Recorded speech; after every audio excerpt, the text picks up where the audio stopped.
Good morning, guys. This is Brent with Lykins Motorsports. Hope you're having a good weekend. It is starting to feel like fall here.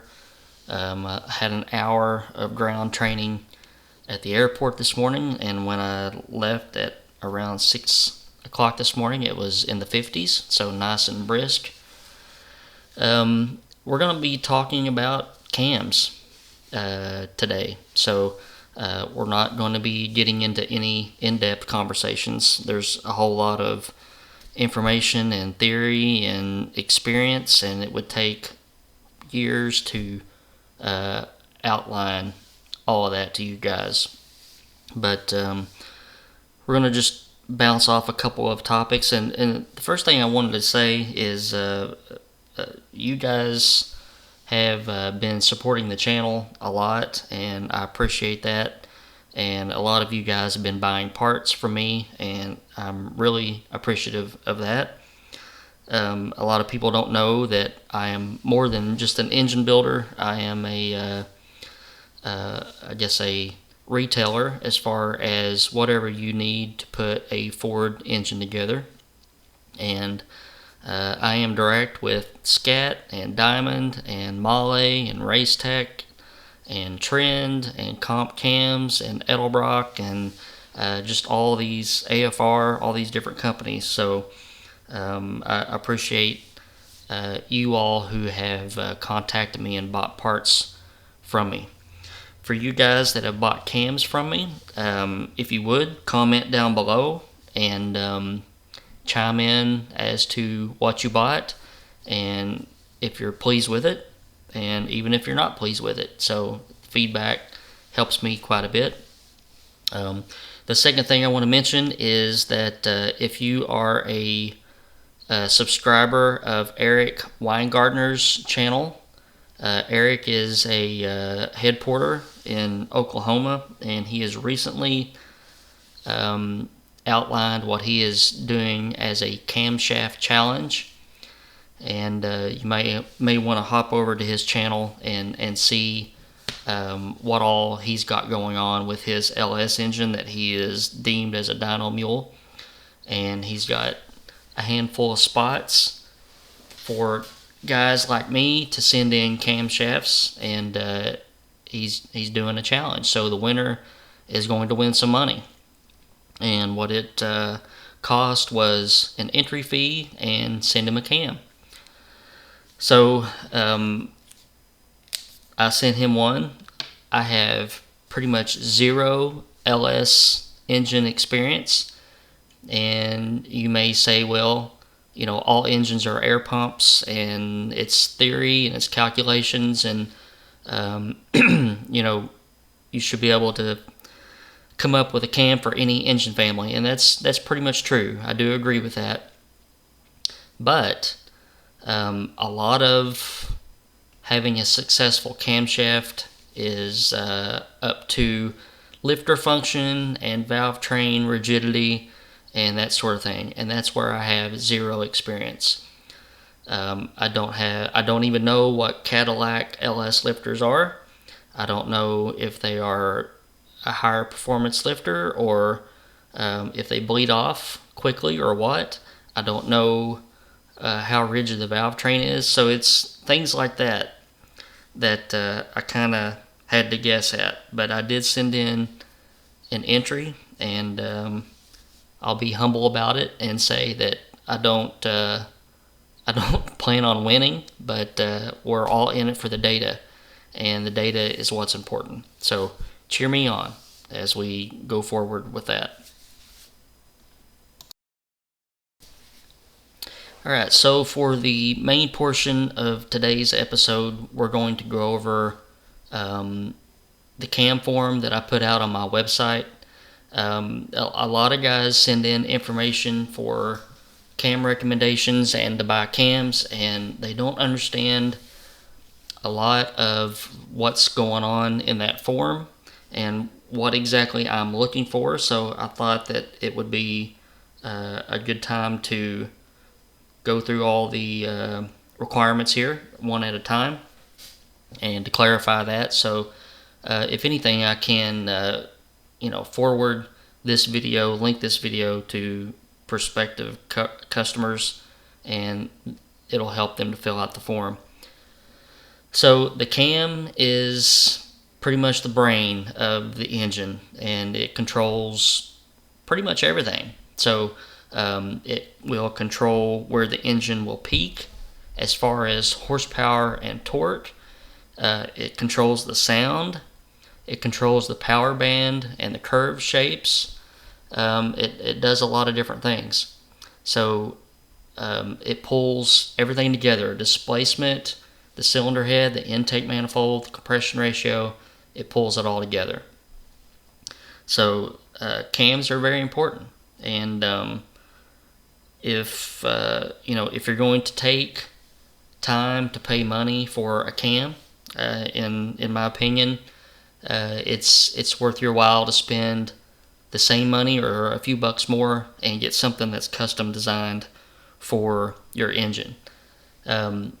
Most off-the-shelf cams that you see, so if you're rolling through your favorite cam company's catalog, the cams are universal because they can't possibly come up with something that fits everybody's individual engine. So, you may see a plethora of, a lot of the cams have a 6-degree split between intake and exhaust duration, or they're single pattern, which means that the intake and the exhaust durations are the same.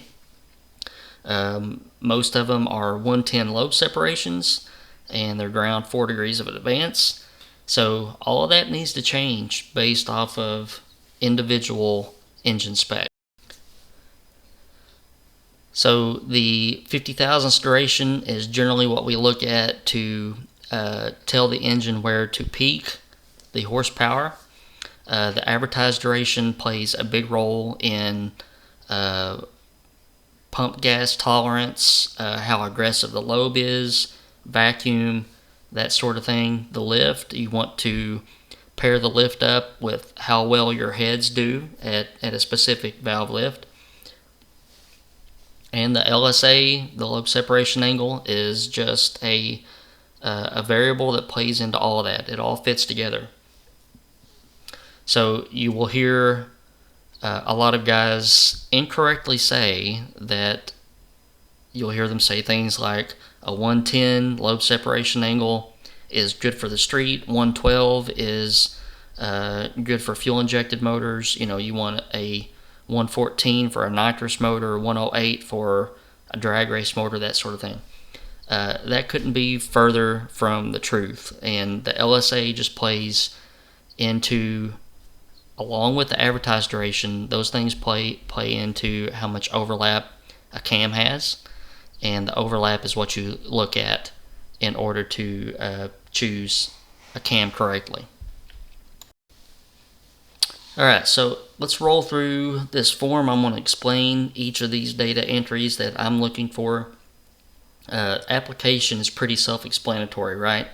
So, I want to know what this engine is going to be used for. Is it purely street? Are you going to be building it for the street, but you're going to take it to the strip, once every 2 or 3 weeks? Is this purely a drag race car? Is it purely a pulling truck scenario? That sort of thing. That's pretty self-explanatory.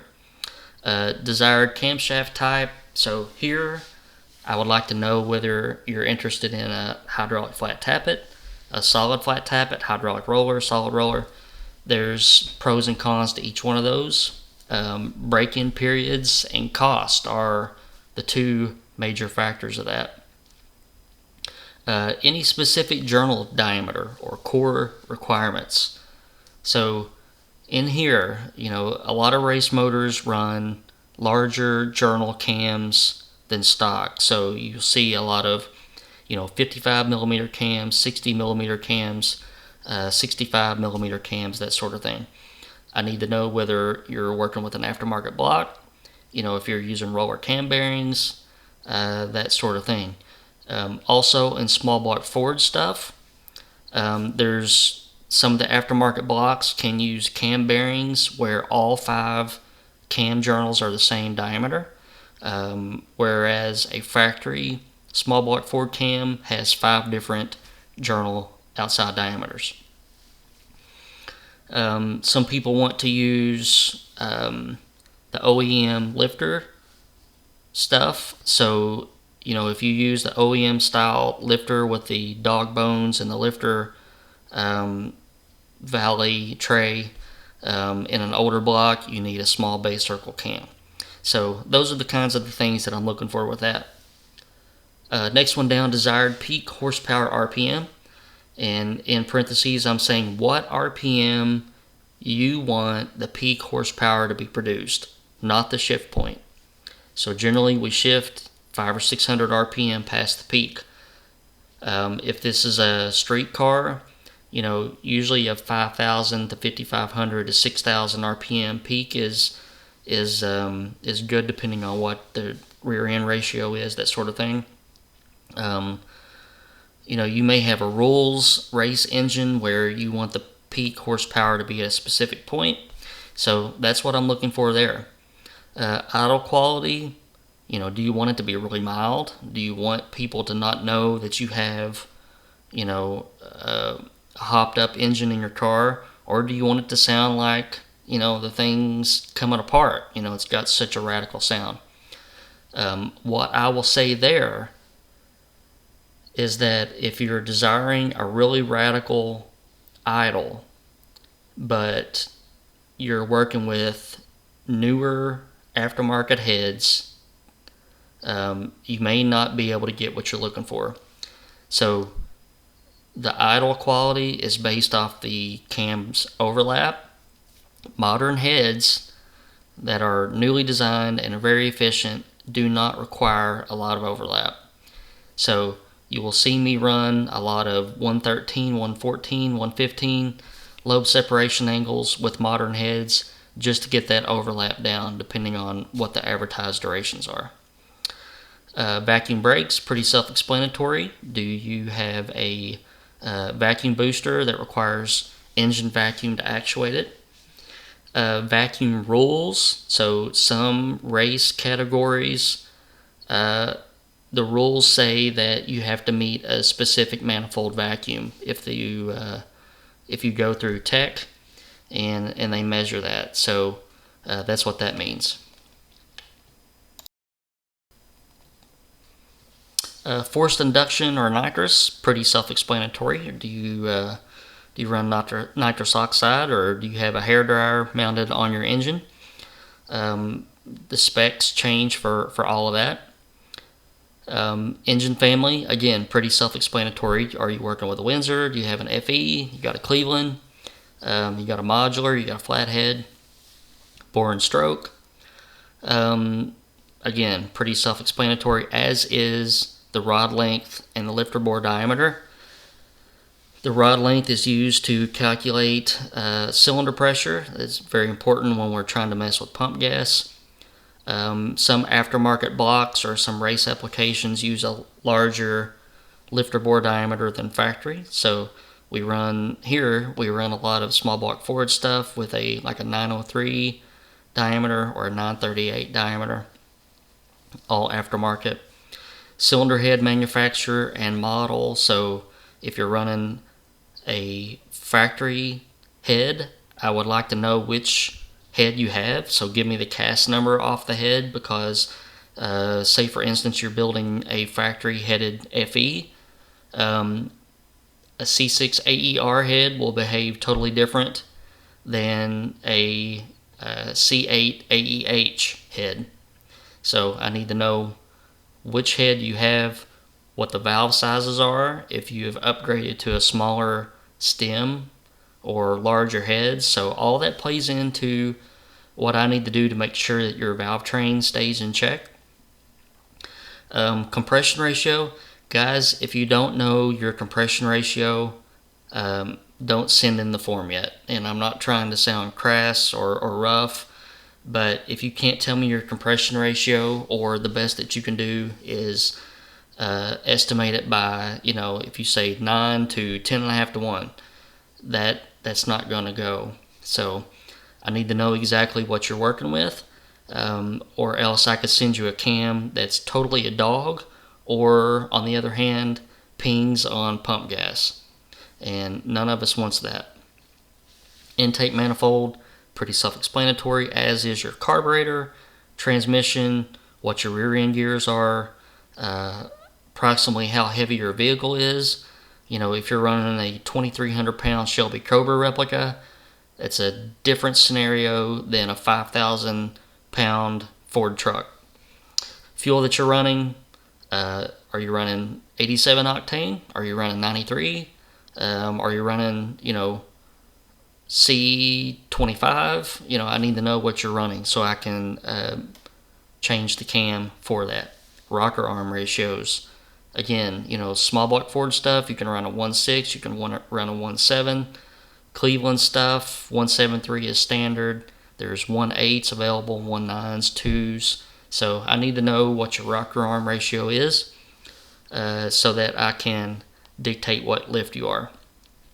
If your heads are being ported, I need to know your flow numbers. And I'll explain why. It's because a higher performing cylinder head requires less camshaft.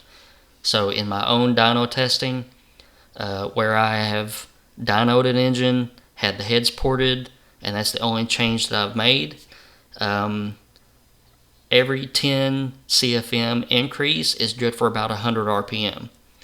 So, if you had 40 CFM added to your heads with the same cam, the peak horsepower RPM is going to go up about 400 RPM. So I need to know that so that we can dictate exactly where the engine's going to peak. Alright, so let's look at the benefits of a custom cam. So we recently did a cam swap test with our Ford 302 Dyno Mule. First cam was a Ford Racing E303 cam, which is 220 at 50 thousandths duration, single pattern, so the intake and exhaust durations are the same. 110 lobe separation angle, 110 intake center line, 498 lift. It made 340 horsepower, 338 pound-feet of torque, and from 4,000 to 6,000 RPM, it made 306 average horsepower and 336 average pound-feet of torque. And if we look at the custom hydraulic roller that I had ground for the engine, the specs are pretty similar. So, in first glance, you think, well, that's really not that much difference. So, intake or duration of 50 thousandths duration was 220, 230. The LSA was within a half a degree of the other cam. I had it ground with a good bit more advance, and the lift was within 4 thousandths of an inch. But look at what the differences were. So 349 horsepower as opposed to 340, so it picked up 9 horsepower at the peak. 352 pound-feet as opposed to 338. So what's 14 pound-feet of torque? The average horsepower went up to 318. So 12 horsepower average increase. The torque at average went up to 336, so that's 13 pound-feet of torque average increase. And at one point, I believe the difference was about 20 or 22 pound-feet of torque difference. So the specs really aren't that much difference, but it shows, what changes, and they can be minute changes, can be made to really take advantage of a particular engine's characteristics. Alright, so we're going to call that a video. For one thing, I don't know what I've done to my software, but the pictures are in vertical mode. I don't know what I've done, so I'm going to have to figure that out. But I'll leave you with all that information. If you would like to see more videos based on camshaft theory and information and data in the future, put that in the comments section below as well. Hope you guys are having a good week and enjoying the weather. And thanks for subscribing to the channel. So we keep growing, and I appreciate everybody for subscribing and for commenting and for liking. And I really appreciate the business that you all have been giving me that helps support me and my family and the channel as well. Take care, and I'll see you next week.